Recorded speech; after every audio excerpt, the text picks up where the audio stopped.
नाज़रीन अस्सलाम वालेकुम। मैं हूँ इमरान वसीम। नाज़रीन, इस व्लॉग में दो बड़ी अहम ख़बरें आपके साथ हम शेयर करने जा रहे हैं। पहली ख़बर में तो आप देखने वालों को ये बताएंगे कि नैब की जानिब से जो साबिक़ वज़ीर आज़म इमरान ख़ान के ख़िलाफ़ 190 मिलियन पाउंड्स का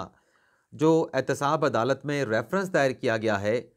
इस रेफरेंस में इमरान ख़ान पे और बुशरा बीबी साहिबा पे और इसके अलावा जो दीगर मुल्ज़मान हैं, उन पे क्या इल्ज़ामात लगाए गए हैं।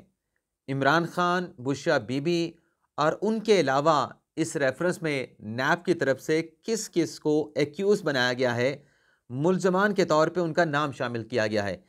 एक तो नाज़रीन, इस बड़ी डेवलपमेंट की बड़ी ख़बर की तफ़सीलात आपके साथ हम शेयर करने जा रहे हैं और दूसरी ख़बर नवाज़ शरीफ के हवाले से है और इसमें भी नवाज़ शरीफ से मुतल्लिक दो बड़ी अहम ख़बरें आपके साथ हम शेयर करेंगे। एक तो नवाज़ शरीफ की बरियत का इस्लामाबाद हाई कोर्ट ने फ़ैसला जारी कर दिया है, उस फ़ैसले के मंदरजात आपको बताएँगे। इसके अलावा जो अल अज़ीज़िया की नवाज़ शरीफ की अपील है, उस पर इस्लामाबाद हाई कोर्ट ने क्या ऑर्डर जारी किया है, एक सफ़े का ये ऑर्डर है। इस सफ़े के इस फ़ैसले के जो मंदरजात हैं, वो भी आपके साथ हम शेयर करने जा रहे हैं। तो पहली खबर से नाज़रीन गुफ्तगू का आगाज़ करते हैं। 190 मिलियन पाउंड केस में जो रेफरेंस दायर हुआ है, वो नाज़रीन आज रेफरेंस जो है जो नैब के प्रोसिक्यूटर हैं सरदार मुज़फ़्फ़र अब्बासी और उनके साथ जो तफ्तीशी थे मियाँ उमर नदीम, उनकी जानिब से आज एहतसाब अदालत में ये रेफरेंस दायर किया गया। और जब हम ये वीलॉग रिकॉर्ड कर रहे हैं, तो जो अकाउंटेबिलिटी कोर्ट का स्टाफ है, जो अमला है, वो इस रेफरेंस का जायज़ा ले रहा है कि आया कि रेफरेंस के जो पेजिंग है बिल्कुल दुरुस्त है, उसका जो इंडेक्स बनाया गया है उसके मुताबिक ही पेजिंग की गई है। तो ये इन तमाम चीज़ों का जायज़ा लेने के बाद अगर इस पर कुछ एतराज़ात हुए, उन एतराज़ात को नैब को रिमूव करने का कहा जाएगा। लेकिन ये इस्टेब्लिश हो चुका है कि इस केस में 190 मिलियन पाउंड केस में, अलमारूफ अल कादर ट्रस्ट केस में, जो नैब की इन्वेस्टिगेशन है वो मुकम्मल होने के बाद चेयरमैन नैब की अप्रूवल के साथ आज ये रेफरेंस जो है अकाउंटेबिलिटी कोर्ट में पहुंच चुका है। अब इस रेफरेंस के हवाले से केस में एलिगेशंस क्या हैं, इसमें एक्यूज़ के तौर पे किन लोगों को शामिल किया गया है। लेकिन इस पे आने से पहले नाज़रीन एक चीज़ जो और इस रेफरेंस के दायर होने से इस्टेब्लिश हुई है, वो नाज़रीन ये है कि आप देखें कि जब आखिरी अडयाला जेल में इस केस की समाअत हुई, जिसमें नैब के प्रोसिक्यूटर सरदार मुज़फ़्फ़र अब्बासी ने कहा कि इमरान खान साहब का हमें मज़ीद जिस्मानी रिमांड चाहिए और नैब के प्रोसिक्यूटर ने कहा कि इमरान खान तो बड़े मुतकब्बर हैं, बड़े इगोइस्टिक हैं और उनकी तरफ से हमारे साथ तावन नहीं किया जा रहा और अगर सवाल पूछें तो सवाल का जवाब नहीं देते और कहते हैं कि वकला के ज़रिए मैं सवालों का जवाब दूंगा,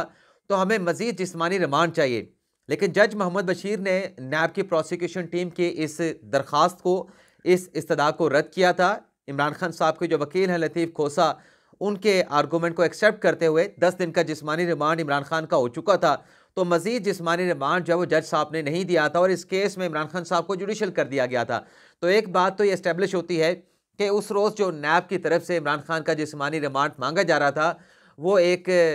ज़ाब्ते की कार्रवाई तो आप कह सकते हैं कि एक मामले को लिंगर ऑन किया जाए, लंबा किया जाए। जबकि अगर अगर नैब की इन्वेस्टिगेशन मुकम्मल हो चुकी थी, जो कि आज मुकम्मल हो चुकी है नैब का रेफरेंस दायर होने के बाद, तो मेरे ख्याल से उस रोज़ जो है वो जिस्मानी रिमांड की कोई ज़रूरत थी नहीं। लेकिन नैब जो है इस मामले को ग़ालिबन लंबा खींचना चाह रहा था, लेकिन जज साहब ने जिस्मानी रिमांड की इस्तदाद को रद्द कर दिया था। अब आ जाते हैं कि इस रेफरेंस में मुल्ज़मान के तौर पर किस किस के नाम शामिल किए गए हैं। नाज़रीन, चेयरमैन पीटीआई इमरान खान तो प्रिंसिपल एक्यूज़ हैं इस केस में, उनका नाम शामिल है। इसके अलावा बुशरा बीबी साहिबा का नाम इस रेफरेंस में शामिल किया गया है। शहजाद अकबर साहब जो बरतानिया में इस मामले को सारा देखते रहे, वहाँ पे एनसीए के साथ नेगोशिएशन में भी शामिल थे, मीटिंग मुलाकातें वहाँ पे होती रहीं और फिर जो काबीना में ये मामला पेश किया गया, वो भी शहजाद अकबर साहब ने पेश किया। तो शहजाद अकबर का नाम भी इसमें शामिल किया गया है। मलिक रियाज हुसैन जो इमरान खान साहब का पे इल्ज़ाम तो है कि उन्होंने अपने अख्तियारात का नाजायज़ इस्तेमाल किया और फिर अनड्यू एडवांटेज भी हासिल किया कि 190 मिलियन पाउंड जो बरतानिया से पाकिस्तान में वापस आए थे,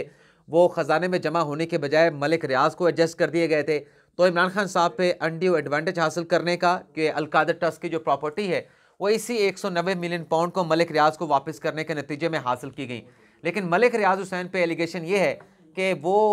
क्योंकि मेन बेनिफिशरी हैं, पैसा जो बरतानिया से आया जो कि वहाँ पे इलीगल अमाउंट वहाँ पे पकड़ी गई जो कि एनसीए ने फ्रीज की थी, वो पैसा वापस आके मलिक रियाज हुसैन को मिल गया, तो बेनिफिशरी वो है, उन्हें भी एक्यूज़ के तौर पे शामिल किया गया है। इसके अलावा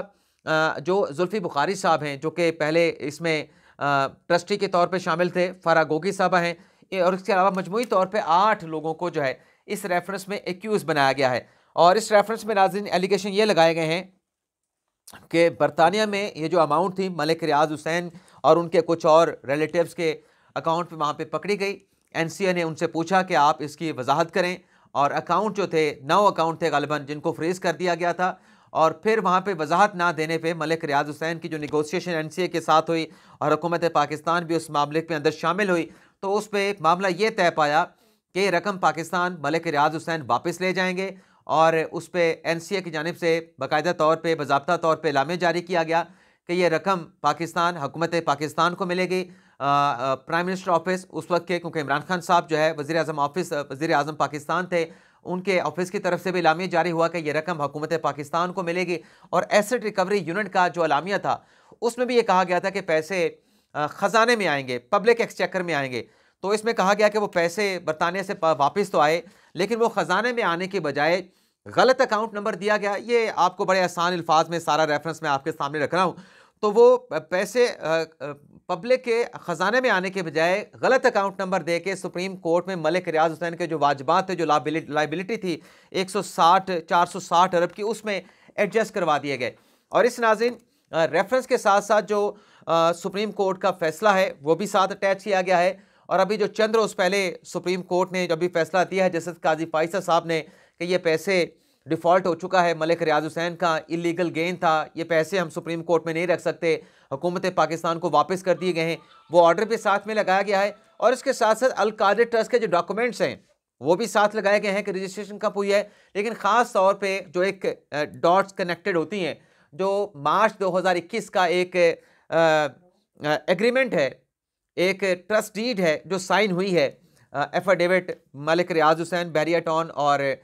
इमरान खान बुशरा बीबी के माबैन, जिसमें कहा गया कि जो एक पोर्शन कंस्ट्रक्ट होना है अल कादिर यूनिवर्सिटी का, वो बहरिया टाउन कंस्ट्रक्ट करके देगा, वो तमाम तामीरात भी करते देगा, उसकी जो एमेनिटीज़ होंगी, उसकी जो मेंटेनेंस होगी और जो डोनेशन वगैरह देनी होगी वो भी बहरिया टाउन उस अल कादिर ट्रस्ट को देगा। वो भी इस रेफरेंस के साथ जो है वो अटैच किया गया है। तो ये नाज़रीन रेफरेंस अब बाज़ाब्ता तौर पे अकाउंटेबिलिटी कोर्ट की जो है वो प्रेमिसेस में आ चुका है, उसकी डोमेन में आ चुका है, तो उसका जायज़ा लिया जा रहा है। तो जायज़ा लेने के साथ साथ ये आज या कल में ये रेफरेंस फिक्स हो जाएगा, और फिक्स होने के साथ साथ जज मोहम्मद बशीर साहब भी इस वक्त अकाउंटेबिलिटी कोर्ट को देख रहे हैं, तो उनकी तरफ से जो मुल्ज़मान हैं उनको नोटिस जारी कर दिए जाएंगे। जो पाकिस्तान में अवेलेबल हैं वो अपनी वकला के ज़रिए हाज़िरी को यकीनी बनाएंगे, और जो इस पाकिस्तान से बाहर हैं वो अगर हाज़िर नहीं होते, क्योंकि इसमें पर्सनल हाज़िरी ज़रूरी है, ज़ाती अपीयरेंस ज़रूरी है, तो फिर पेश ना होने पर उनके खिलाफ जो है वो इश्तिहारी करार देने की कार्रवाई भी शुरू हो सकती है। तो ये नाज़रीन देखते हैं कि कल टेकअप होता है या फिर पीर के रोज़ टेकअप होता है। जैसे टेकअप होगा तमाम मुल्ज़मान को नोटिस जारी कर दिया जाएगा। इसके अलावा नाज़रीन फवाद चौधरी साहब का जो मामला है, बगावत पर उकसाने का जो मुकदमा दर्ज किया गया था, आज इस केस की ताहिर अब्बास सिपरा साहब ने समाअत की है। फवाद चौधरी साहब को पेश नहीं किया गया,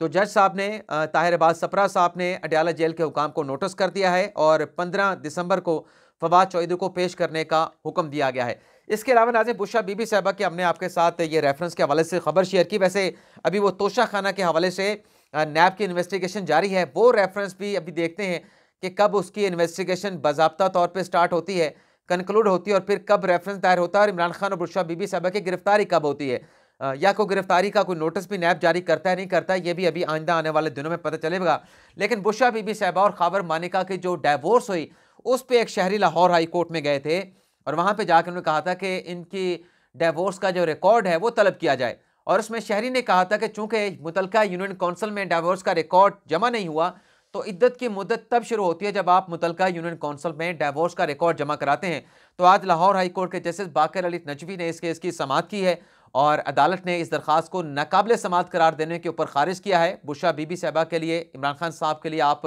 लाहौर हाई कोर्ट से इस फैसले को रिलीफ कह सकते हैं। और इसमें अदालत ने कहा कि इस केस में जो रिश्तेदार हैं, जो फैमिली के लोग हैं, जो उनका तो हक़ दावा बनता है, वो मुतासरा फ़रीक हो सकते हैं, लेकिन एक गैर मुतलका शख्स कैसे मुतासरा फ़रीक हो सकता है, उसका हक़ दावा कैसे बन सकता है, तो इस पे दरखास्त गुजार ने कहा कि खबरों में आया है कि यह इद्दत में निकाह हुआ है, तो अदालत ने कहा कि आप खबरों पर ध्यान न दें, आपका हक दावा नहीं बनता, तो लिहाजा आपकी दरखास्त जो है वो नाकाबिल समाअत करार दे के हम खारिज करते हैं। इसके अलावा नाजरीन,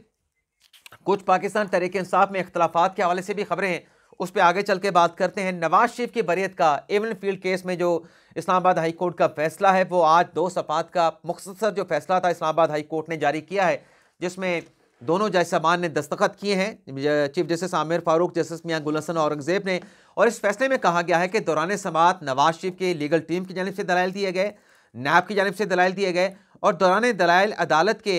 एक जो क्रिमिनल अपील थी 122/2022 उसके उस फैसले के एक पोर्शन पे अदालत की तवज्जो दिलाई गई। उसमें इस्लामाबाद हाई कोर्ट ने ऑब्जर्वेशन दे रखी है। ये नाज़ी अपील थी क्रिमिनल पटिशन 122/2018 जो कि नवाज शरीफ और कैप्टन सफदर की अपील थी, जिसमें दोनों को बरी कर दिया गया था। उस फैसले का portion,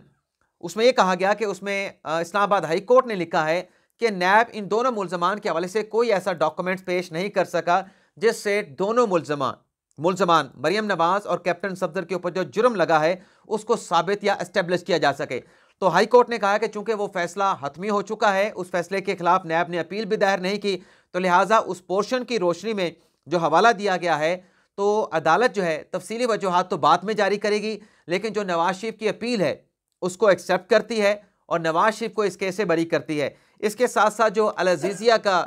hukamnama Islamabad high court ने जारी किया है आमिर फारूक साहब ने और जस्टिस मियां गुल हसन औरंगजेब साहब ने,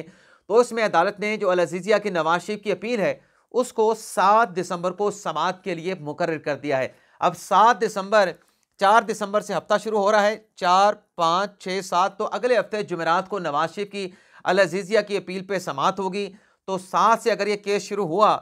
तो बज़ाहिर तो इम्कान बनते नज़र आ रहे हैं कि इलेक्शन कमीशन, जिसने हल्का बंदियों का प्रोसेस मुकम्मल करके उसको नोटिफाई भी कर दिया है, और दूसरे हफ्ते में, दिसंबर के दूसरे हफ्ते में इंतखाबात का शेड्यूल जारी हो जाएगा। तीसरे हफ्ते में जो उम्मीदवारान होंगे उनको अपने नॉमिनेशन पेपर फाइल करना होंगे, तो नॉमिनेशन की डेट से पहले बज़ाहिर ऐसा जो हमारा अंदाज़ा है नवाज शरीफ इस केस से भी बरी हो जाएंगे,